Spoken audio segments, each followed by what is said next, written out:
Okay, so now I'm finna come back and we're gonna talk about my dream so I can analyze it, and then also other ways God is giving me messages. So, first, the dream. Okay, it's so crazy. I watched this movie last night. It's called Primal Fear. Richard Gere, Edward Norton. If you know them, oh, they were such great actors. And I like Richard Gere. He fine to be a white man. And I don't even got no problem with no white people, so please don't be like, oh, she always talking about white versus black or whatever. This is just how I call it out. White people, black people. Like, I'm not racist, none of that. So let's get that out the way. So, but anyway, he fine to be a white man, Richard Gere, and he older white man too with the silver color hair. He's just beautiful. And Edward Norton, I don't know if y'all know him. He played off of, I want to say, The Usual Suspects, and then I watched this other movie with him in it, The Score, with Robert De Niro, and he always playing some type of crazy dude, okay? But he play it real good, which makes me think maybe he a little crazy. How can you play it so well? But okay, anyway, Primal Fear. It was about, so Richard Gere was this defense attorney, and Edward Norton was this young guy. He was like a 19-year-old boy or whatever, and he was charged with killing his priest, I guess. He was in this little Catholic school or whatever, and he was charged with killing him. And so the attorney, the defense attorney, Richard Gere, was hell bent on getting him off because that was his job. He was for the defense, right? He was putting up his defense, and he actually believed that the boy didn't do it because the boy told him there was someone else in the room that he saw the shadow, right? And so it came out that Edward Norton, the 19-year-old boy, he had multiple personalities. And so one personality was a shy, timid boy. The other personality was this Mad Max, raging killer who actually had, made himself kill the priest man because the priest was using him, his girlfriend, and another boy, in making sex videos, making them have sex, and the priest was filming it, and he watched them, and so the boy just, had enough of being traumatized. He ended up killing dude, right? And so the defense, it was a good movie, but I didn't know that it was gonna tie into, me. Just from watching the movie, I was gonna get a message from it. I didn't know that. So anyway, I'm watching the movie. It goes by, that come to find out the boy had multiple personalities. He did end up killing dude, and so now the defense, guy was kind of stuck. The attorney was stuck because he couldn't change the plea. He had pleaded him not guilty, but now he wanted to plead him guilt or not guilty by reason of insanity, but he couldn't do it because they had already started the trial. So he ended up putting dude on the stand and letting the prosecutor go hard on him so that the multiple personality guy could come out, the Mad Max one that really did the killing in the boy, could come out and show the courtroom that he was insane, that he had different personalities, blah blah blah. So that's what happened. The prosecutor ate him up, and he tried to attack the prosecutor. He turned into the Mad Max crazy and tried to kill the prosecutor in the courtroom. They had to get them all down or whatever, send them back into the jail cell. And so the movie ended because the judge threw out the case because he was insane. So he had to go through, the psych ward or whatever. And then that determined, or that if he got the help and stuff, he would get out. And so all along, it was the boy plan to have that happen so that he can get out. He really didn't have multiple personalities. He faked it. He was really the Mad Max person. He never was an innocent boy. He faked it all to fool his defense attorney, to get off. And so it was a real good movie. And the way that I identify with it because of the name. So they named the crazy Mad Max personality a name that I know in my life of a person, of a guy who probably is a Mad Max that I once knew. And so that's how I connected with it. So I was like, oh my goodness, why does his name have to be this name of this guy that I knew, right? And who probably is a Mad Max. So I let it go because I was like, I'm not finna listen, think about anything off of this. I'll just watch the movie. That it was good. That was it. It was crazy. Of course, I went to sleep and I had a dream, okay? That's crazy. Hold on.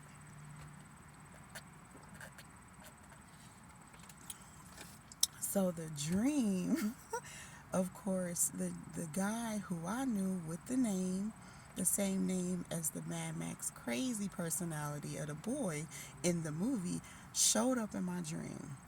So this guy, his face was clear. He was like everywhere I went, he was there. So it was like I was moving from different homes or like different places. So it's like I was living in one apartment. One apartment was my niece's. One apartment was an old house I didn't really grew up in, but an old house we lived in, and when I was a teenager. And then another place that I didn't recognize. And every place that I went, the guy, the Mad Max crazy guy, the personality guy, who had the same name as the boy in the movie, was there, and he was trying to attack me, and he was trying to talk to me and trying to be friends with me again. And when I would run away from him, he would come chasing after me and try to attack me. And then I tried calling 911, and first it was busy. Then I called back and no one answered. Then I called back again, and they finally answered, and they were asking for my location. I was trying to get my location, only I couldn't remember. I didn't know where exactly I was at, so I was having a hard time calling the police on this guy, and he was steadily trying to attack me or whatever. So that was that. But then I had another person appeared in a dream, so I must have woke up, went to the bathroom or something, and then laid back down. And then I dreamt of my previous landlord, whose house I was just kicked out of, basically. And I saw her, and she was coming. It was like I was living in the place, but I didn't see the kids. It was just me. It was real dark in there, and she was coming in, and I was coming up the stairs, and I was like, I'm just here. For some reason, I gave her, I can't really remember what the reason was, and she was trying to act like she was all concerned, asking me, did I find a place yet, or where I was going, where I was going to live, and all of that. And then I woke up. So I was like, what in the world? What does this mean? Is this. At first, I was going to let the movie go, but since I dreamt about it, and I thought I just dreamt about him because of his name in the movie, but then when I dreamt about the landlord too, and her name was not in the movie, it made me feel like they were connected again. The ex guy of mine and the landlord. And I guess maybe they're trying to locate me, trying to see where I'm at now, trying to see how he can get to me. Maybe he's trying to locate me. That's kind of how I analyzed it. So it confirms that maybe he is this Mad Max. He maybe has this killer personality like the boy in the movie, who can get away with taking people's lives because he has these different personalities, or he's crazy, or maybe he's never been caught. Um, and for the landlord to show up in the dream, like I already felt like they were working together because of the whole alarm system thing and him showing up in my dream before. Now they both was in my dream again. Lets me know that they probably know each other, that they're probably working together, that they're probably trying to um, locate me or find me or something. They're not gonna, because God got me going from here to there. So if he trying to contact my landlord to see if she know where I'm at, she doesn't know. She don't know, he don't know, my family don't know, no one knows. So I'm just out here, and maybe this is how God wants it to be. Because maybe they still on some BS behind my back trying to get at me or whatever. I don't know, but I'm still having the dreams about these people. I'm still having the dreams. So I just thought that was crazy that the movie triggered this dream. And of course, his name got to be the same name as this dude. I already thought, oh my goodness, why is his name got to be this dude name? But then I let it go, thinking like, oh, it's a coincidence. But I know I don't believe in coincidences. And then I just had to have a dream, and I even would have let the dream go if I didn't also see my landlord in the dream.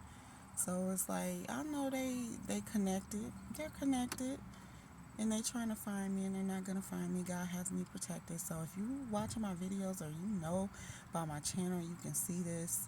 You're trying to find me to hurt me or harm me in any kind of way. It's not gonna work. God got me hidden, got me protected. You're not going to find me. Nobody in Chicago is going to find me. Just like no one in Missouri, no one in Minnesota. Y'all not going to find me if you have ill intentions. That's just how it is. So, yes, that's my dream analysis. And I also wanted to talk about messages that I get from God. So, he gives me the dreams. Now, I guess he's giving me them in movies. But then he also is making so everywhere I go, car alarms start going off. And I know it sounds weird and crazy, like what are you talking about? But it's not anything that repeats. I know it's a message from God, whether it be repeating numbers, repeating whatever the case.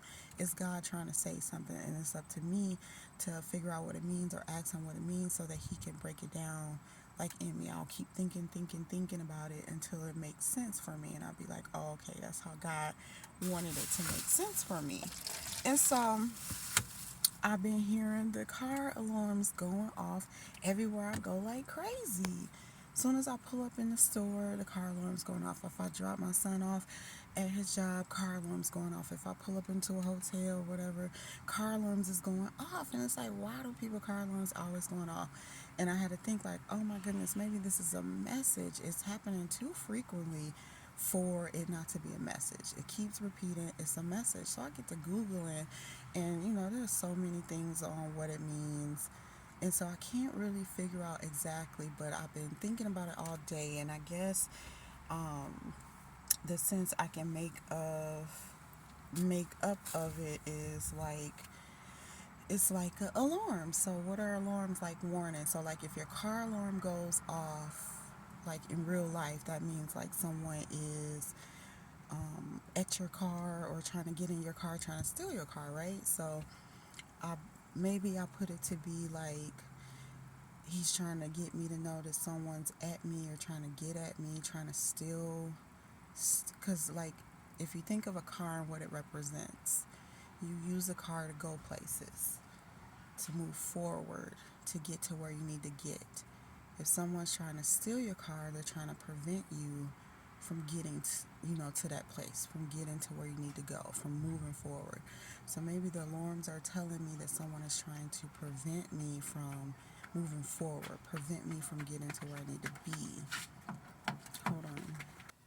Okay, some people that came, I had to let my windows up so they don't distract me. They leaving. But yeah, so it's like maybe it's saying that someone's trying to prevent me from, or trying to steal from me, or trying to steal. I'm not trying to steal my car, but maybe trying to steal where I'm going, where I'm headed, steal my place, or maybe trying to stop me from getting to a certain place. Maybe God's trying to alarm me that there's people out there that's trying to stop me from getting to where I need to be in life or getting to where I'm going. Um, What else is said? It said something about, like, I seen some stuff on TikTok about being a leader and people copying you, but maybe that, if that's true, then that could explain what it means by people trying to steal your spot or stop you from moving forward or stop you from progressing. If a car means go and driving and getting you to the next place from A to B, maybe somebody's trying to stop me from getting to A to B or getting to from where I'm at now to moving on to something great. So that's what the car alarms maybe could mean, or it could mean just mean a warning. These people are loud and trying to distract me. Maybe it means a distraction, trying to warn me from the distractions, keep me focused, waking me, or like, because the alarm is loud and it's getting your attention. So God's maybe trying to get my attention to stay on course, even though I'm going through what I'm going through. And then the last messages that I get is getting hot in here because I roll my windows up because it's the people's right next to me. But if I start sweating, you'll know why. But okay. And so the next thing I've been getting a lot of is emergency service vehicle sirens. So fire trucks, police cars, and ambulances.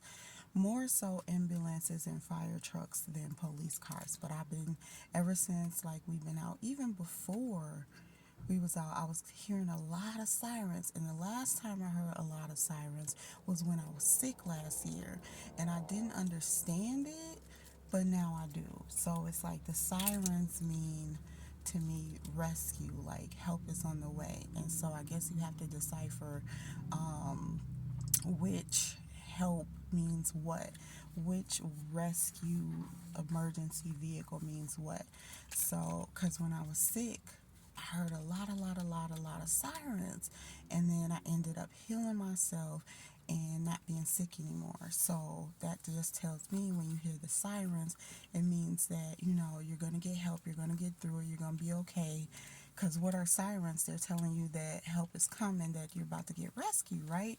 So, like firefighters, police officers, and hold on, let me get these numbers down. It's hot as hell. It's hot as hell. Okay. Firefighters, ambulances, and police cars. So for police, to me, that tells me that, police are to protect and serve. So help is on the way. They're about to rescue you and protect you and, serve you, get you the services that you need if you're hurt or in danger or whatever. So that's cops. So when I hear cops, that means that either police is coming to me or help is on the way, as far as God saying, he's protecting you, or he's sending protection, he's sending someone to serve you, or he's sending services to you. So when I see a cop or cop cars, I think of that. When I see ambulances, I think of rescue, help is on the way, as far as like healing. Because when you get into an ambulance, where you're going to the hospital, you're either getting resuscitated, you're getting healing, or you're getting some kind of help at the doctor. So I think God is saying there that someone's coming to, rescue you, help you to heal, or you're going to heal the situation that you're going through, or whatever your body's going through, whatever sickness or whatever your situation is. It will be healed, it will be restored, it will be resuscitated, you will be resurrected, all of that. So that's what I get with ambulance sirens. And then when I see the fire truck sirens, I think of like fire. They're coming to rescue you, from a fire, or, they got the long ladder so they can get you out of hard to reach places, or, they put out fires and stuff. So I think of, if I see a fire truck, I think of God saying that someone's coming to, put out my fire to help me get out of a sticky situation that I can't get out of myself, or out of somewhere that I need assistance to get me out of. So those are what I think of when I hear the service, emergency service sirens all day, every day, constantly. It like won't stop. I'm like, what is this? So God is sending me messages through movies, through dreams, and through like sirens, and through car alarms. I know it sounds crazy, and I still see the numbers. Those don't never go away. I know it sounds crazy, but God can't come sit down and talk to us right in the car or on the bed with us or on the phone with us. He has to use things out in our environment to get our attention and stuff. And so he definitely has my attention. And I know help is on the way. I know someone's coming to get me out this sticky situation, to put this fire out, to heal me, to restore my life, to protect me, to serve me or service me. And so also to stop whoever's trying to hinder me from getting from point A to B, or sending someone to help me get to point A to B or whatever. So yeah, just if you're experiencing what I'm experiencing and you're wondering why you're hearing things repeatedly or seeing things repeatedly or things keep occurring at the same time, or if something is trying to catch your attention or God is trying to catch your attention, He's going to keep doing it over and over and over again, whether you're going through the same thing over and over again. Something keeps happening to you over and over again. Something keeps happening at the same time. He's doing it so that he can get your attention to give you a message, and it's up to you to listen to those messages to try to determine what it means. Okay, so that's all I want to say. But yes, he talks to me through different ways, and I'm listening, I'm paying attention. He also puts it in me to know what he's trying to say. So I think I got it down. I think I'm listening. So I'm trying to keep hope alive and let him do his thing and take my hands off of it. I know I see the number 211 a lot, and in my previous situations when it got rough, I would always see 211. So for me, that means God is there and He's going to get you out of whatever you're going through. 211 means it's going to be okay. Like, baby, it's going to be okay. That DMX and Faith song. It's going to be okay. That's what 211 means to me, and I see that a lot. Of course, with 111 and 1111, but I always see those. That's just part of the journey. But the 211 means that, baby, it's going to be okay. Don't trip on it. God got it. He knows, and He's going to get you out of it. And so the car alarms and the sirens and stuff are extra confirmations that help us on the way. It's coming. Just be prepared, be alert, be ready. When He say go, you're going to need to go. Just like the children of Israel in the Bible. So, all right. That's all I want to say. I think I'm done for tonight. I had to get those out. So, yes, thanks for listening.